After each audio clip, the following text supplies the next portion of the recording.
Harry Potter and the Philosopher's Stone, Chapter 4, The Keeper of the Keys. Boom! They knocked again. Dudley jerked awake.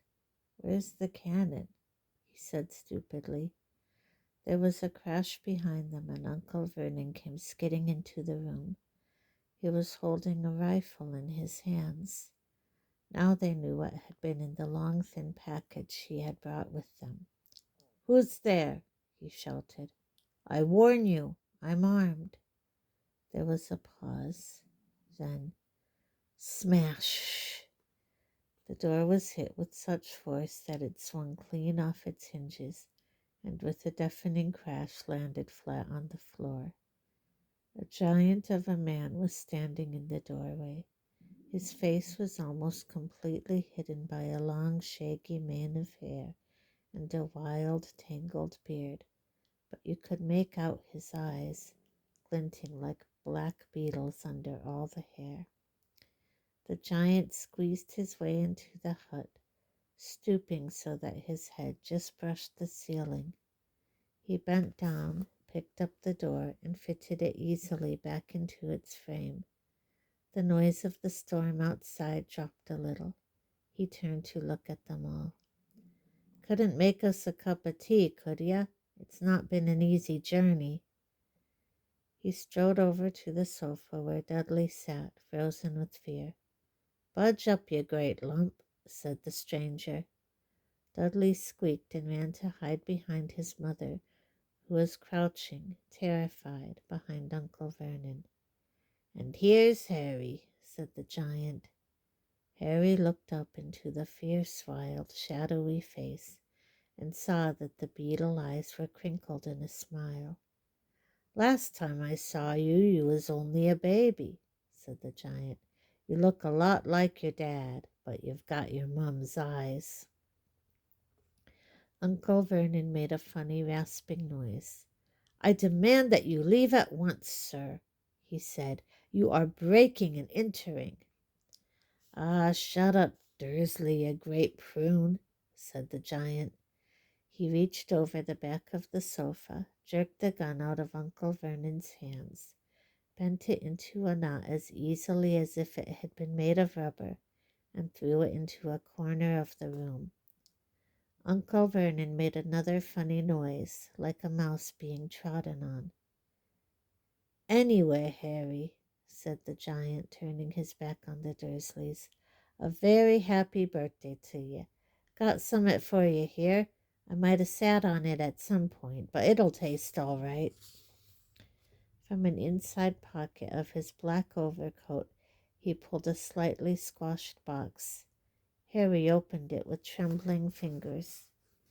Inside was a large, sticky chocolate cake with "Happy Birthday, Harry" written on it in green icing. Harry looked up at the giant. He meant to say thank you, but the words got lost on the way to his mouth, and what he said instead was, "Who are you?" The giant chuckled. "True, I haven't introduced myself.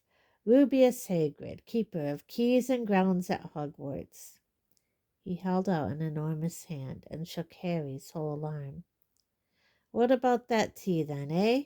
he said, rubbing his hands together. "I'd not say no to summat stronger if you've got it, mind." His eyes fell on the empty grate with the shriveled crisp packets in it, and he snorted.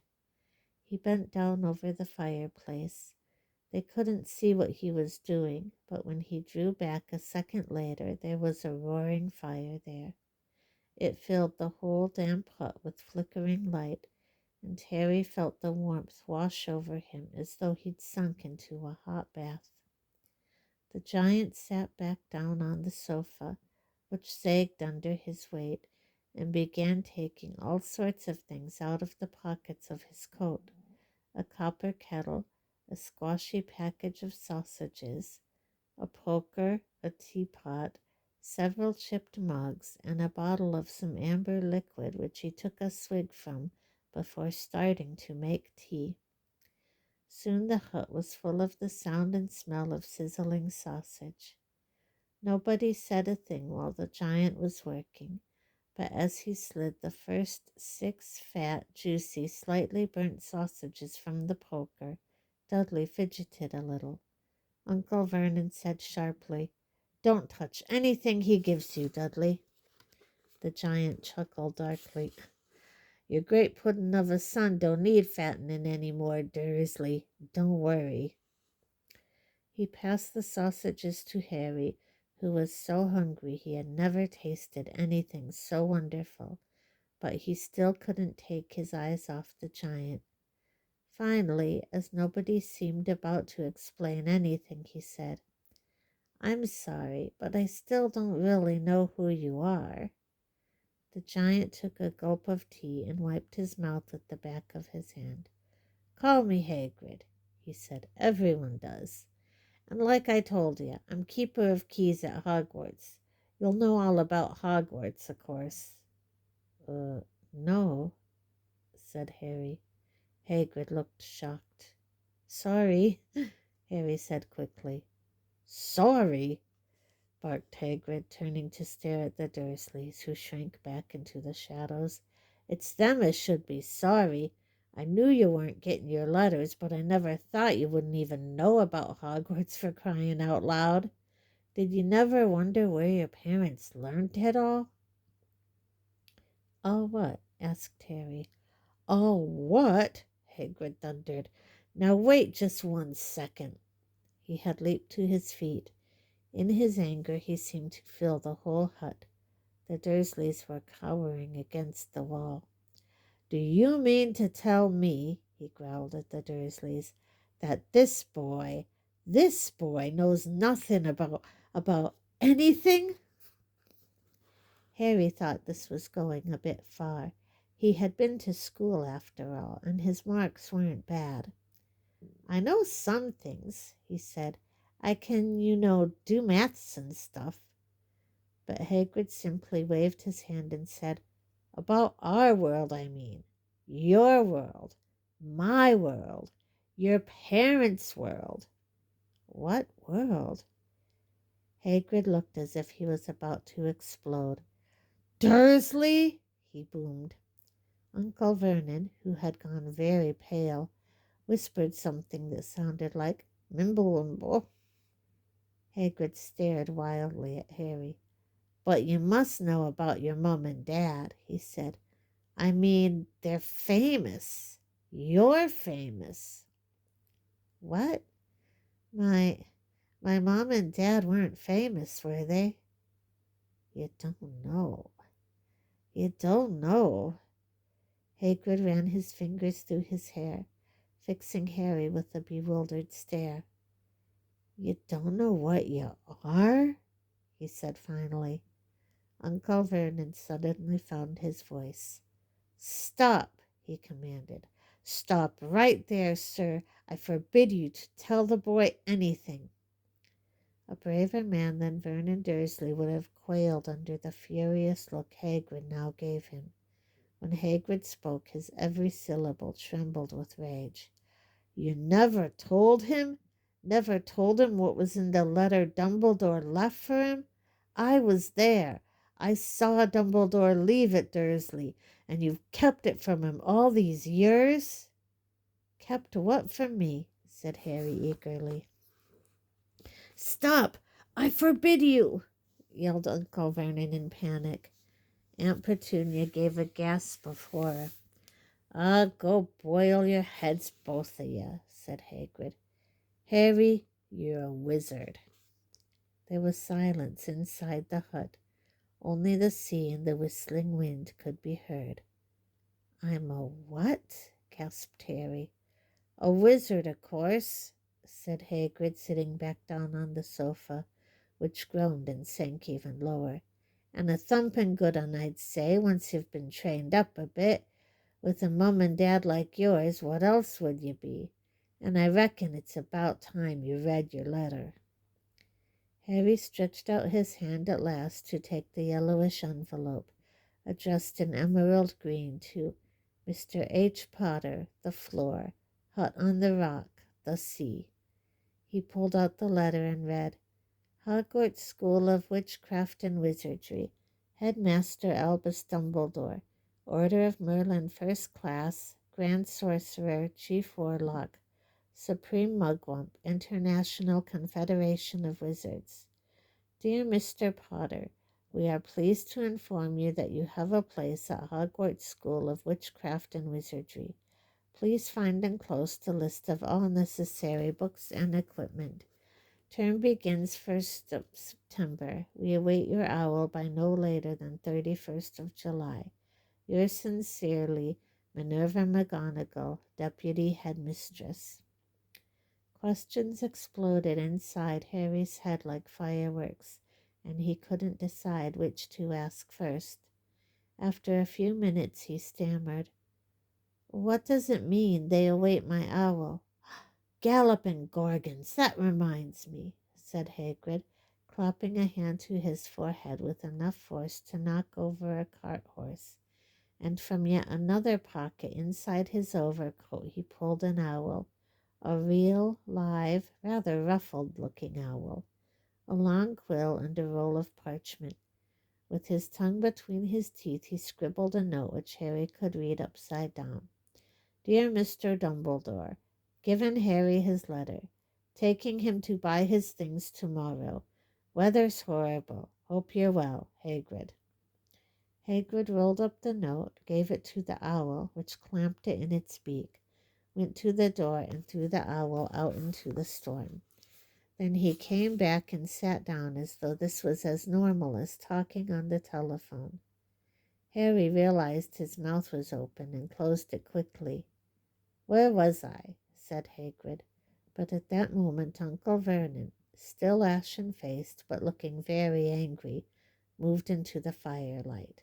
"He's not going," he said. Hagrid grunted.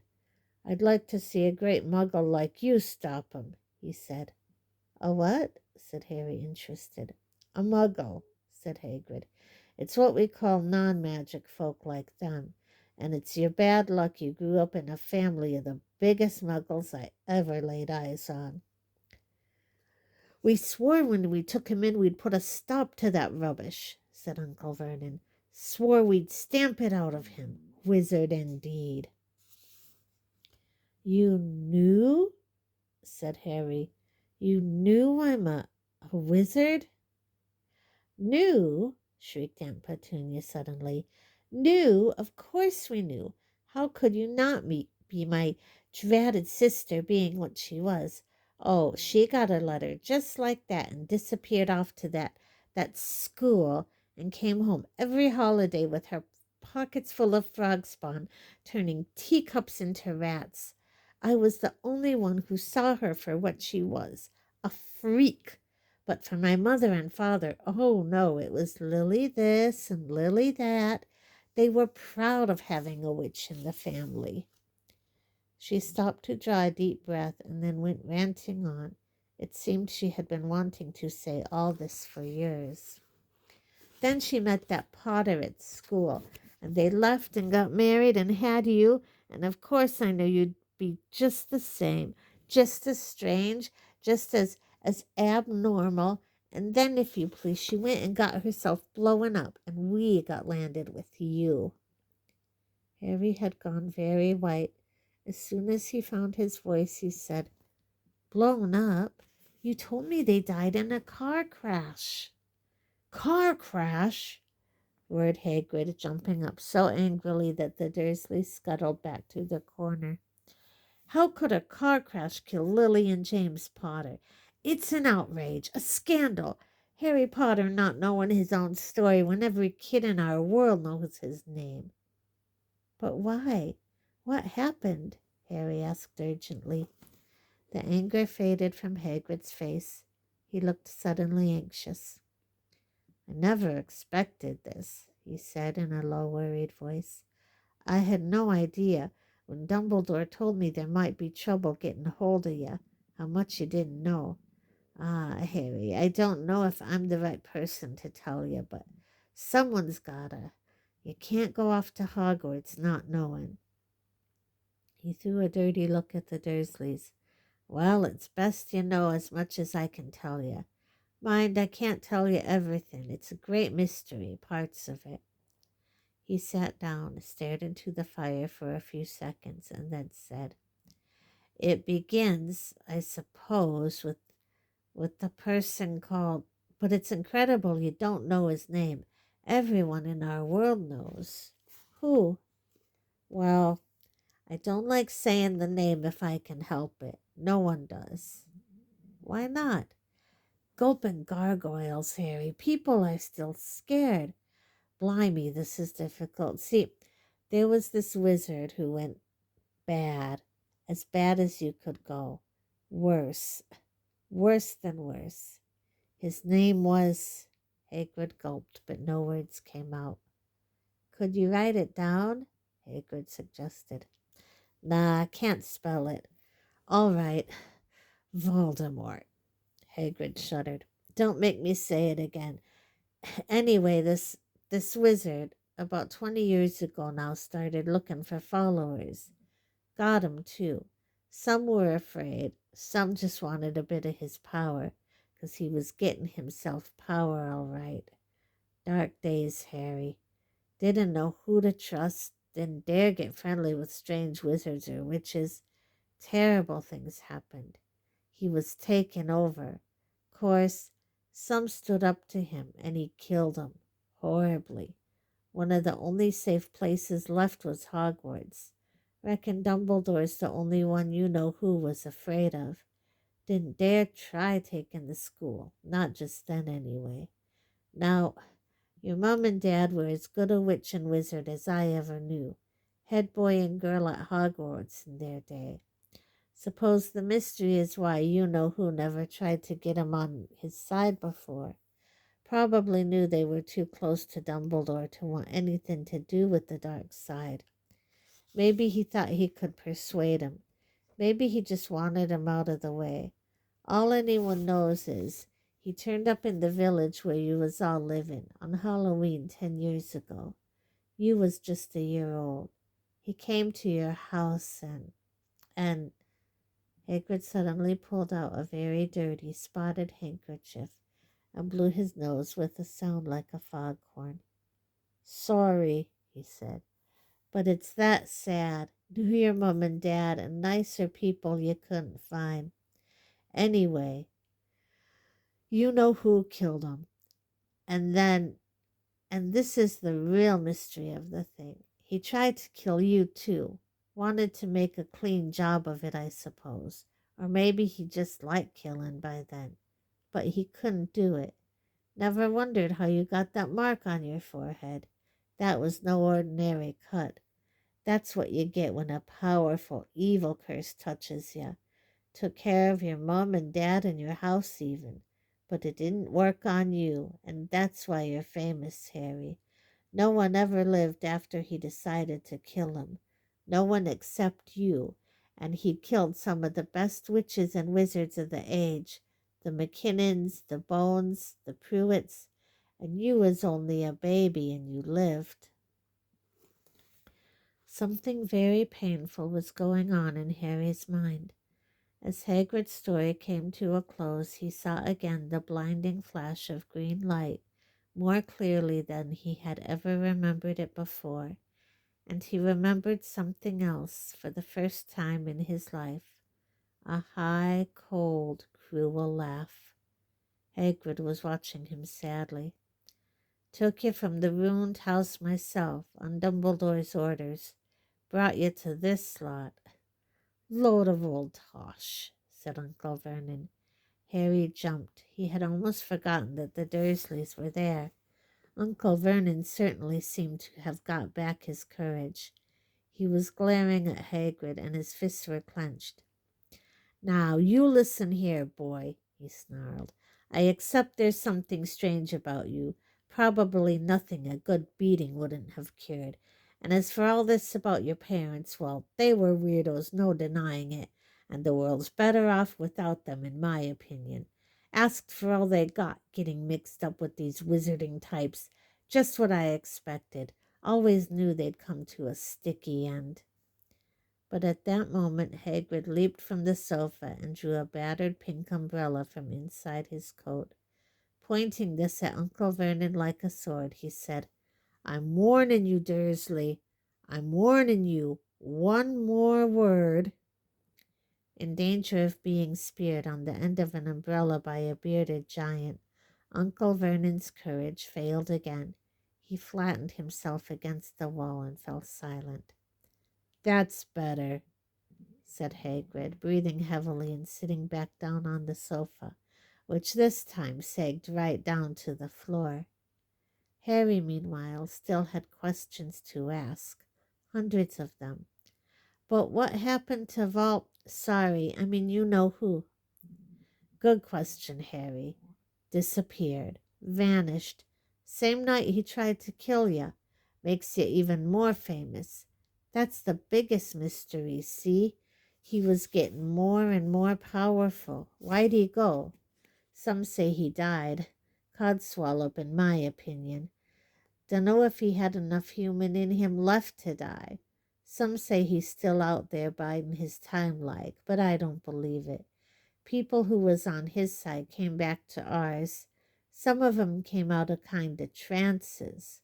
Don't reckon they could have done if he was coming back. Most of us reckon he's still out there somewhere, but lost his powers. Too weak to carry on. 'Cause something about you finished him, Harry. There was something going on that night he hadn't counted on. I don't know what it was. No one does. But something about you stumped him all right. Hagrid looked at Harry with warmth and respect blazing in his eyes. But Harry, instead of feeling pleased and proud, felt quite sure there had been a horrible mistake. A wizard? Him? How could he possibly be? He'd spent his life being clouted by Dudley and bullied by Aunt Petunia and Uncle Vernon. If he really were a wizard, why hadn't they been turned into warty toads every time they tried to lock him in his cupboard? If he'd once defeated the greatest sorcerer in the world, how come Dudley had always been able to kick him around like a football?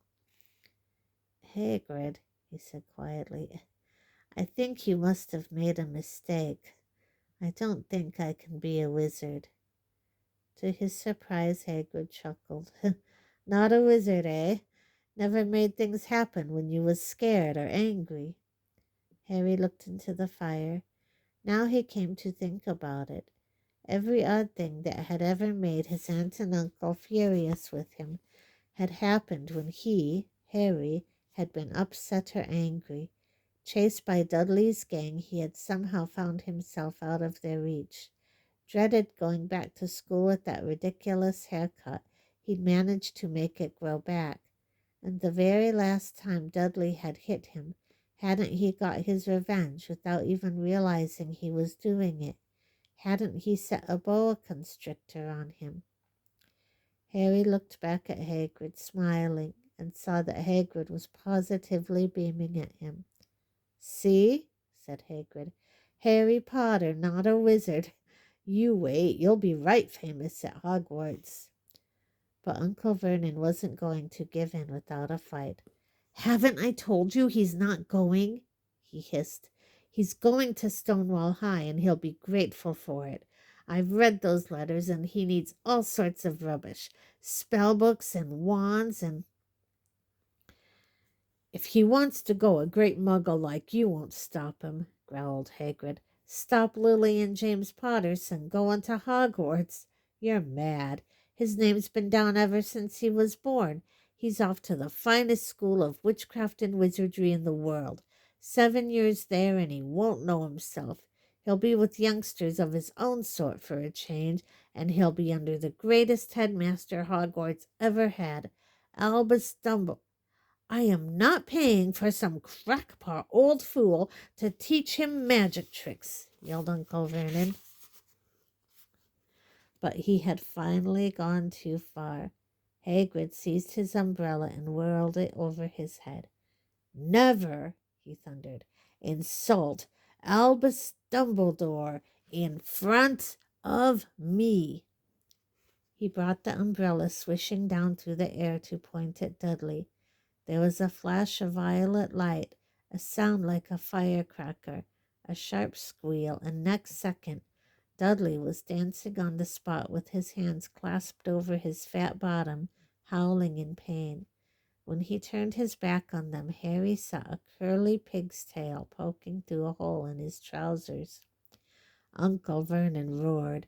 Pulling Aunt Petunia and Dudley into the other room, he cast one last terrified look at Hagrid and slammed the door behind them. Hagrid looked down at his umbrella and stroked his beard. "Shouldn't have lost me temper," he said ruefully, "but it didn't work anyway.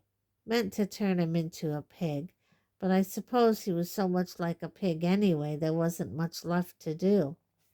He cast a sideways look at Harry under his bushy eyebrows.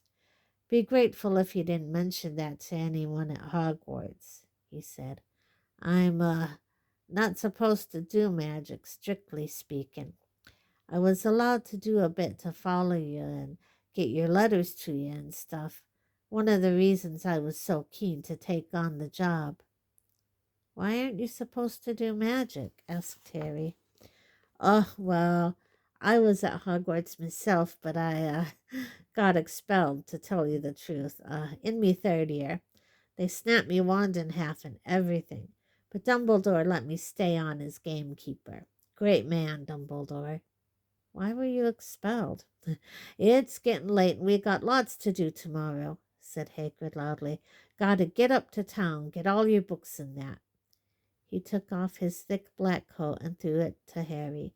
"You can kip under that," he said. "Don't mind if it wriggles a bit. I think I still got a couple of dormice in one of the pockets."